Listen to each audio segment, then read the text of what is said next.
Pessoal, por onde anda aquele povo que acampava em frente de quartéis militares, né, principalmente quartéis do exército, que convocavam caminhoneiros para obstruir rodovias, que iam para a rua com cartazes, pedindo AI-5, intervenção militar já, Forças Armadas, Salve o Brasil, as motocicletas, os cartazes, as faixas, eu autorizo, é, queremos o fim do comunismo. Então, para onde está esse povo? Para onde foi esse povo? Não é que eu sinta falta, né, dessas atitudes, mas o que eu quero dizer é que é, essas pessoas mudaram de estratégia,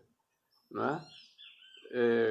Veja, não eram as Forças Armadas que iam salvar o Brasil do comunismo, não eram as Forças Armadas que garantiam a democracia. Lembram bem disso, né? O presidente mal assumiu, né, em 2019 o cargo de presidente, e ele começou com essa narrativa de que nós só temos democracia por conta das Forças Armadas, que são as Forças Armadas o nosso último fronte, a nossa última fronteira, a nossa salvaguarda que garante a democracia, que foram as Forças Armadas que salvaram o Brasil do comunismo em 1964, e publicou vídeo, né, comemorando o golpe de 64, e começou a divulgar essa narrativa das Forças Armadas, e qualquer coisa, Forças Armadas, né? Forças Armadas, né? É para acabar com a corrupção, então nomeia todos os cargos gente das Forças Armadas. É para poder melhorar a educação, tira professores, coloca militares das Forças Armadas e tal. Então tudo eram as Forças Armadas. Por que que agora essas próprias pessoas convocam manifestações e dizem para não levar nenhum cartaz pedindo intervenção militar, não levar nenhum cartaz falando de Forças Armadas? O ex-presidente faz as suas manifestações, viaja o Brasil todo, reúne os seus eleitores, seus seguidores, mas não toca mais em Forças Armadas, não se convoca mais caminhoneiros, né? E a outra pergunta é: por que que as pessoas que embarcaram nessas narrativas continuam, não é? Uma hora são as Forças Armadas que vão salvar o Brasil, outrora são os caminhoneiros interrompendo estradas, né, rodovias, que vão salvar o Brasil. Outrora é a bancada evangélica, né, é o povo evangélico, religioso e tal, que vai salvar o Brasil. E assim eles vão, os manipuladores, né, e manipuladoras, vão mudando as narrativas, né, e essas pessoas que, sei lá, por inúmeras razões, pagariam até, se fosse necessário, para serem manipuladas, continuam ali, né, seguindo. É falta de esclarecimento? Não, porque isso até um poste percebe, né? Como eu sempre digo, isso não é falta de esclarecimento, nunca foi falta de esclarecimento. É claro que os maiores cientistas do mundo em comportamento humano, seja na parte social, na psique, na neurologia, etc., tal, tem dificuldade de explicar isso. E mais dificuldade ainda se tem de evitar. Porque se houvesse alguma fórmula, eu creio que isso não se repetiria mais. Porque isso não é de agora, né? Essa questão de manipulação das massas, né? Então, se houvesse uma fórmula, uma maneira de se evitar, eu acredito que a humanidade já teria, como se evitou tantas vacinas para doenças como a poliomielite, né, como o sarampo, e se inventou tantas coisas, criou tantas coisas, né, na questão da saúde, do trabalho, da indústria e tal, para facilitar a vida dos seres humanos e para evitar tantas tragédias, né? Então, se tivesse uma fórmula, eu creio que já se teria colocado em prática, né? Porque isso causa um dano muito grande a toda a sociedade. Mas não é tão simples assim. Agora, uma coisa está mais do que evidente, está mais do que comprovado. Comprovado pelo caso do Brasil e comprovado pela história mundial que isso não é falta de conhecimento. São outras coisas que estão envolvidas aí, mas falta de conhecimento não é. E eu vou procurar explicar isso aqui mais uma vez, né, nesse vídeo. Né? Então, essas pessoas continuam. A estratégia, a narrativa vai mudando, vai sendo adaptada em cada momento. Né? E eu vou fazer aqui um breve retrospecto, não é? De como isso começou, né? E mostrando em cada um desses momentos como seria muito simples, né? Desmascarar, desconstruir essas narrativas.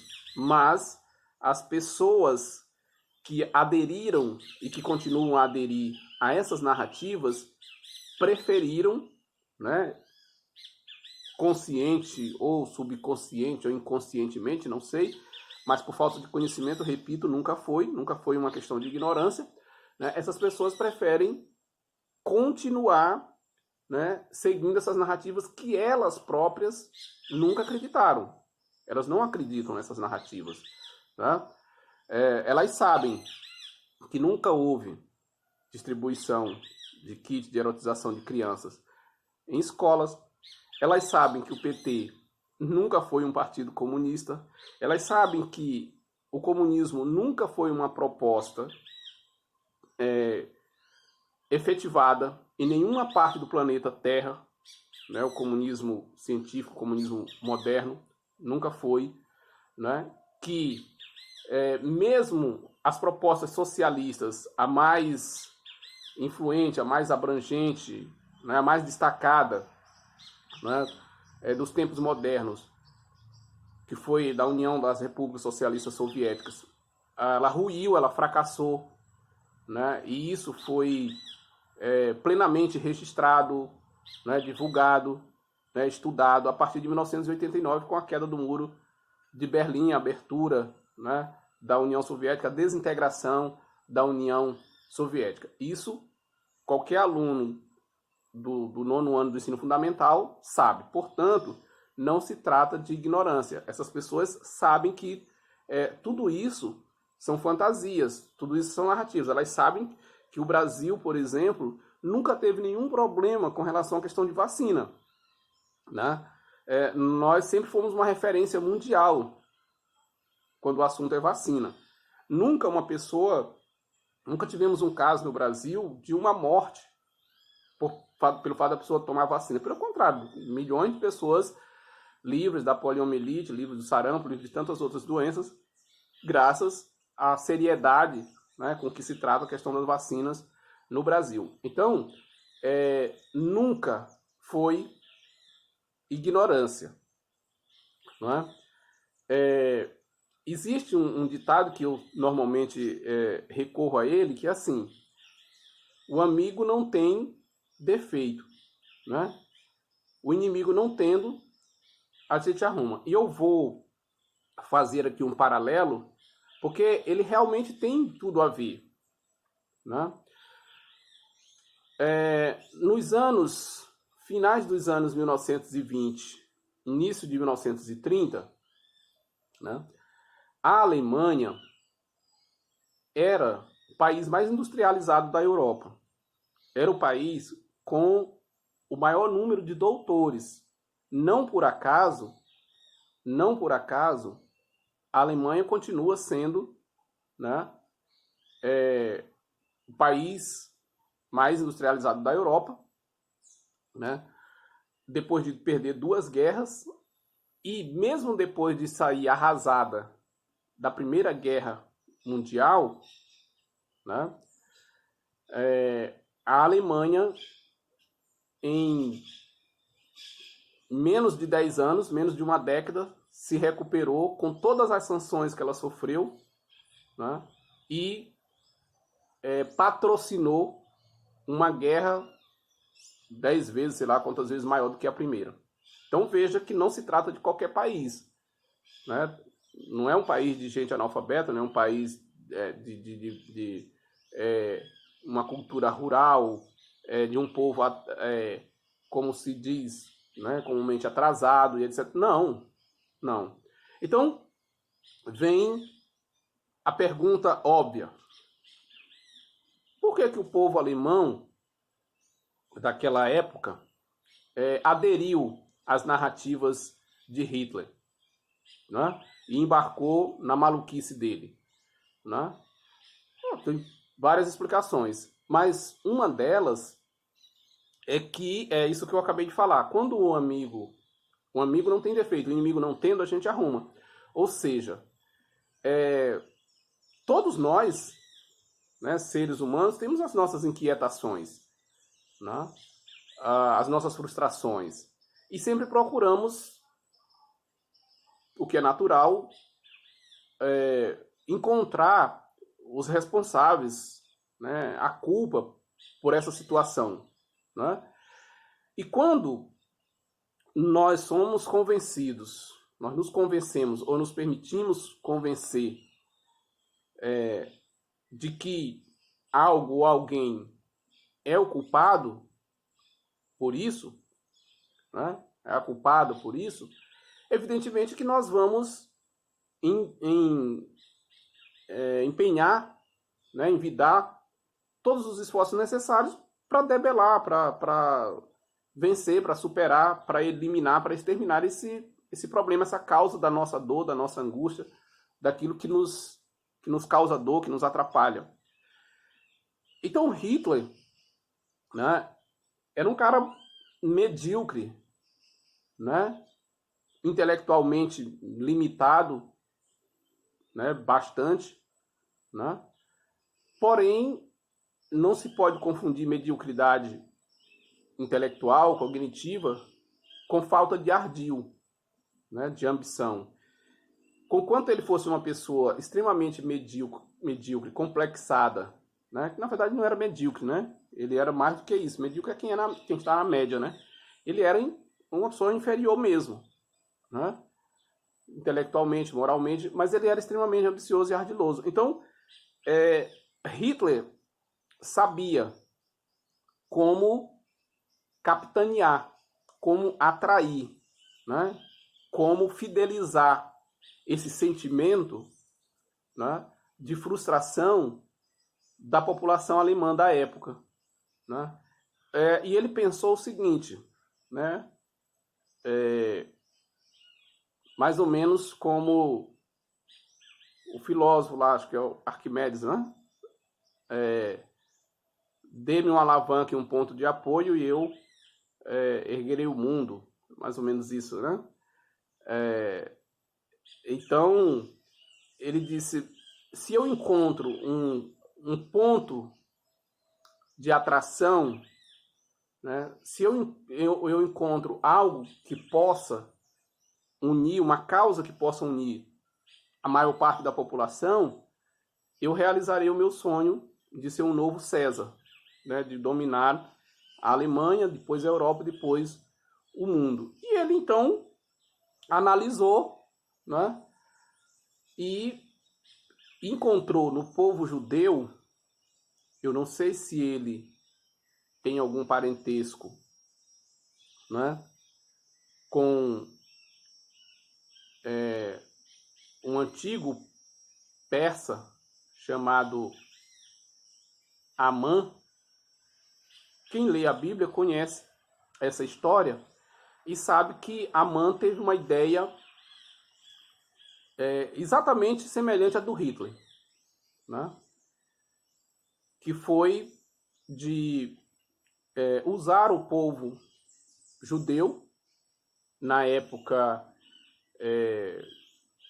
vivendo como um povo escravizado ali no reino da Pérsia, e ele teve a ideia de exterminar, por questões também de ambição, porque ele sonhava ser o rei e tal.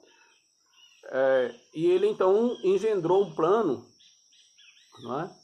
Partindo evidentemente de calúnias, informações mentirosas, levianas, para exterminar, né, o povo judeu.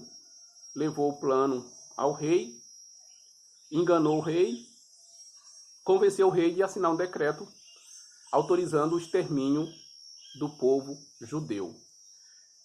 Não sei se isso inspirou Hitler, não sei se ele se inspirou nisso, mas o certo é que ele teve a mesma ideia, né?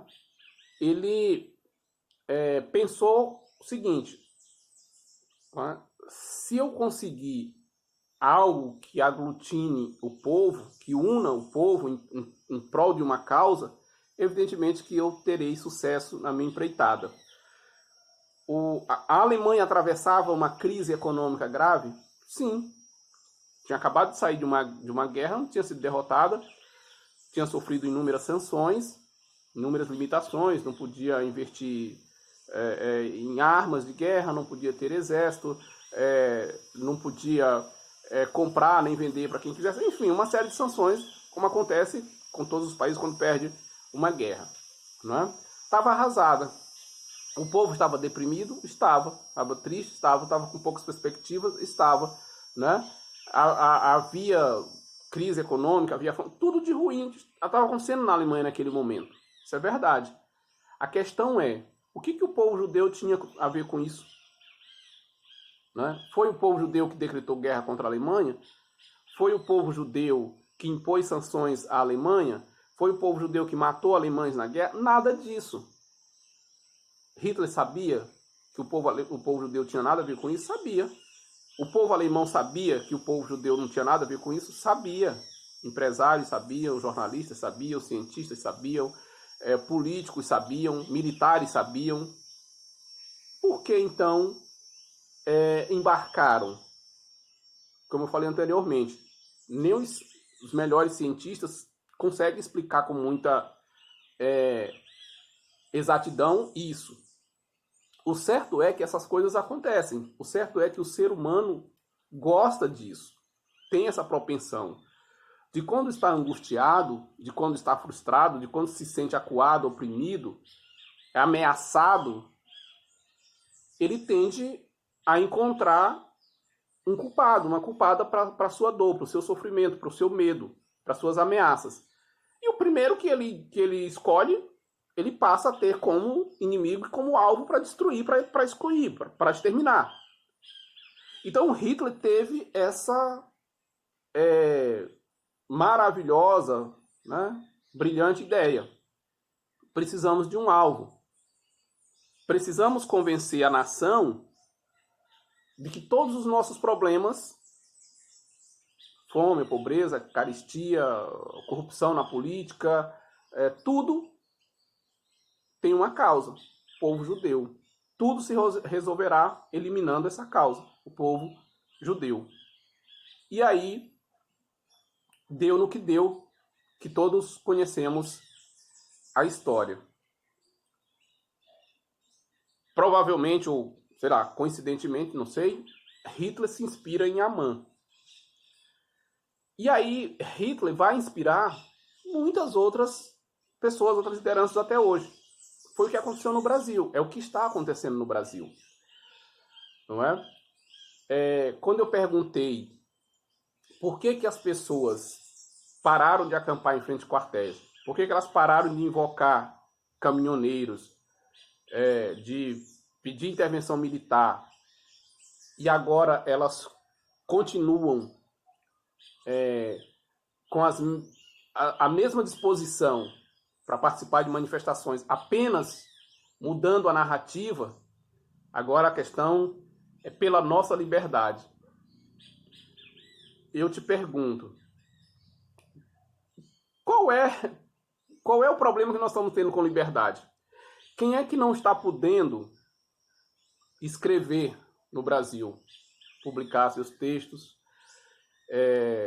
publicar seus livros? Quem é que não está podendo dar aula? Quem é que não está podendo se comunicar, produzir suas artes, suas peças artísticas, né? Quem é que não está podendo sair de casa para trabalhar, ir e vir, né, ter o seu lazer, comprar, vender, viajar, sair do país, voltar. Onde que está essa ameaça à liberdade? Que liberdade é essa que nós estamos... Nós não estamos tendo eleição normalmente, eleições estaduais, eleições municipais. Quem precisa da justiça não está recorrendo à justiça, não está acontecendo os processos, as defesas, as acusações, a polícia não está trabalhando, quem precisa de empréstimo não vai ao banco. As coisas não estão funcionando, né? Normalmente no Brasil. Quem é do agro está produzindo, quem é do ativista está fazendo seus protestos em favor do meio ambiente, contra a violência, quem está exigindo melhorias urbanas, as coisas estão acontecendo como sempre aconteceram no nosso país. Onde que está? Então, assim, são ficções, são narrativas que não se sustentam. Mas as pessoas têm esse desejo, têm essa necessidade, porque, como eu já falei, nem os grandes cientistas... O Freud teria dito, não sei se procede, que as massas nunca tiveram sede de verdade, porque elas gostam de ilusões e não conseguem viver sem elas. Para mim, uma das afirmações mais tristes do mundo, toda a história da minha vida, para mim, é uma das mais tristes. Né? Não sei se realmente isso procede, se ele realmente falou isso, mas se ele falou ou não, quem falou uma coisa que para mim é verdade e é muito triste, é muito deprimente. Não é? Porque a verdade, como dizem, dói. E essa é uma das, para mim, mais doloridas. Saber que as pessoas não procuram, né, a verdade. Elas gostam de ilusões e precisam dessas ilusões para viver. Né? E a realidade do Brasil, a realidade do nazismo na Alemanha de Hitler, confirmam realmente isso. As pessoas são tendentes mesmo a fugas, né?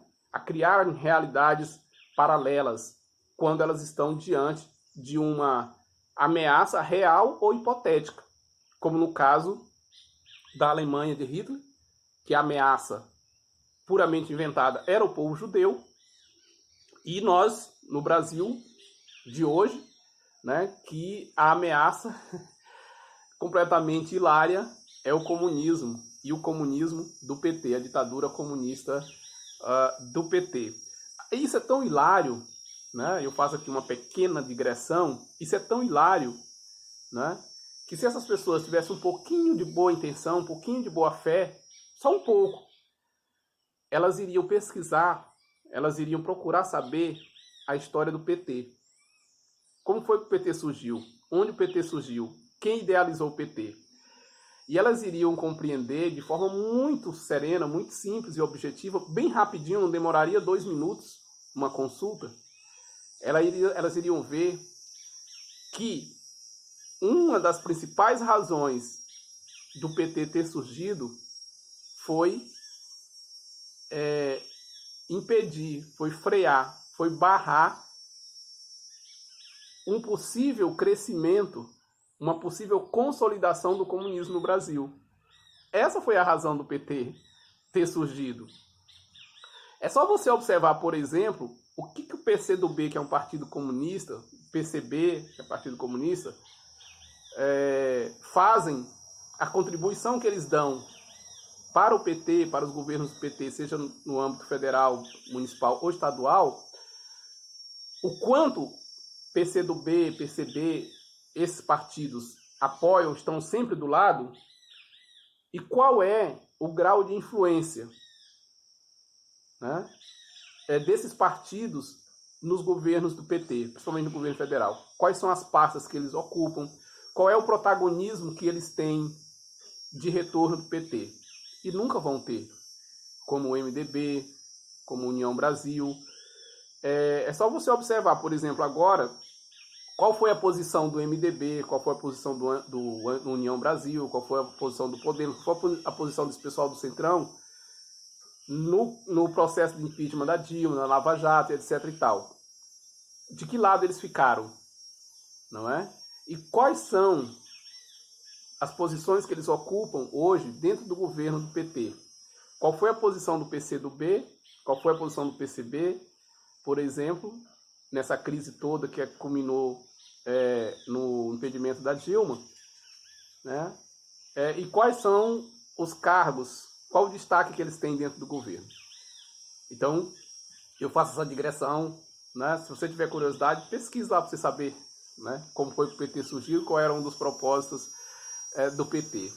Né? Então, assim, fantasia, né? Ditadura comunista e do PT, ainda mais, né? O comunismo do PT.